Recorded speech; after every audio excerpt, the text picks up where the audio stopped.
Many New Year's resolutions mean finding a new hobby. Whether it be reading, learning a new language, or just trying a new skill, you can do it all at the Lithgow Public Library in Augusta. Staff say they get busier during the winter months due to the space having various options for the community.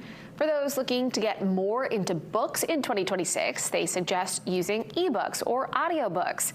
They're happy to share recommendations, but also encourage folks to find a book group. Trying to learn a new language, the library has conversational groups, which can make it easier to pick up. And if you're looking to get outside, the library offers various rentals to give it a try before you buy.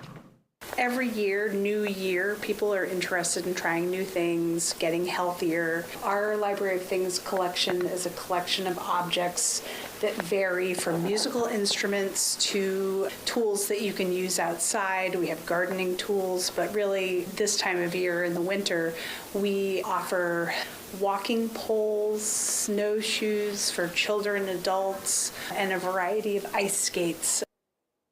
Memberships are free for Augusta residents. Others can buy one.